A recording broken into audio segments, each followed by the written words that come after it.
दिल्ली से महज 120 किलोमीटर की दूरी पर हस्तिनापुर है और मेरठ से तकरीबन 40 किलोमीटर की दूरी पर। हस्तिनापुर ऐतिहासिक भूमि भी है, पौराणिक भूमि भी है और जैनों का तीर्थ स्थल भी है।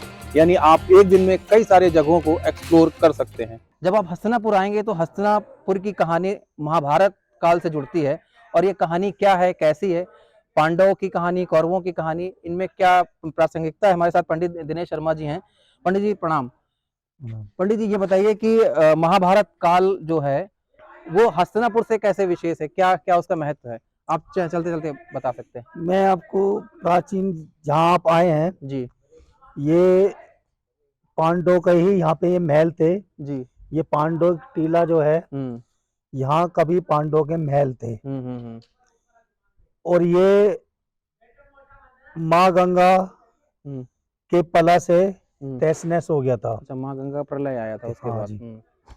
माँ द्रौपदी का शराप लगा हुआ है हस्तिनापुर का, इसलिए ये उगड़ खागड़ है यहाँ।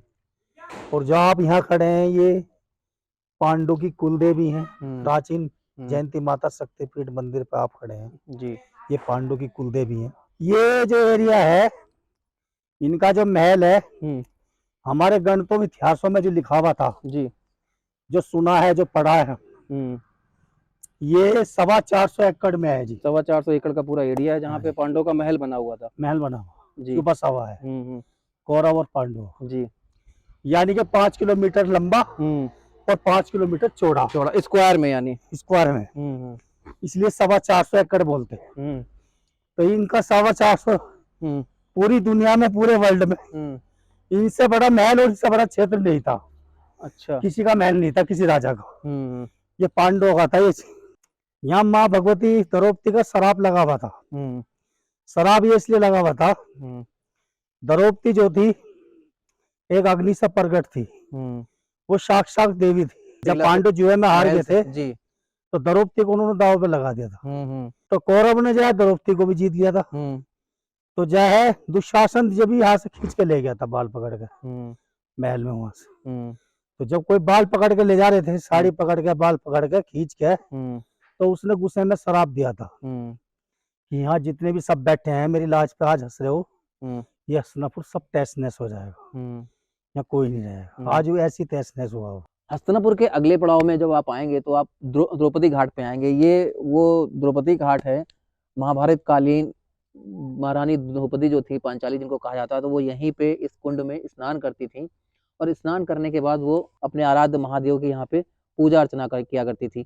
महाभारत के इतिहास में महाराजा कर्ण दानवीर सबसे बड़े दानवीर माने जाते हैं और यही वो कर्ण मंदिर है जहाँ पे राजा दानवीर कर्ण 1.25 मन सोना प्रतिदिन दान किया करते हैं। यही वो स्थल है जहाँ पे हम इस समय खड़े हुए हैं। कहा यह भी आता है कि महाभारत काल में जब इंद्र ने कर्ण और कवच मांगे थे महाराजा कर्ण से, तो वो कर्ण और कवच जो है वो भी यहीं पे दान किए थे, वो उनका मंदिर है।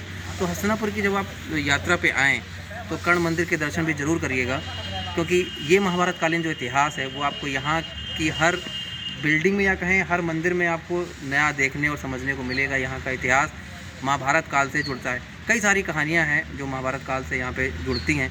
पंडित जी अब हमें लेके चल रहे हैं द्रौपदी के कुआं की, जहाँ पे महाभारत काल का इतिहास जुड़ता है। कि आप जानते हो कि पांचाली द्रौपदी जो थी वो एक कुआं है जहाँ पे वो स्नान करती थी, उसके बाद पूजा पाठ करती थी। तो पंडित जी मैं उस जगह के दर्शन कराने के लिए लिए जा रहे हैं। और हस्तिनापुर जब आप आइएगा, एक दिन का सफर आप करेंगे, लेकिन एक दिन में पूरा हस्तिनापुर आप घूम नहीं पाएंगे।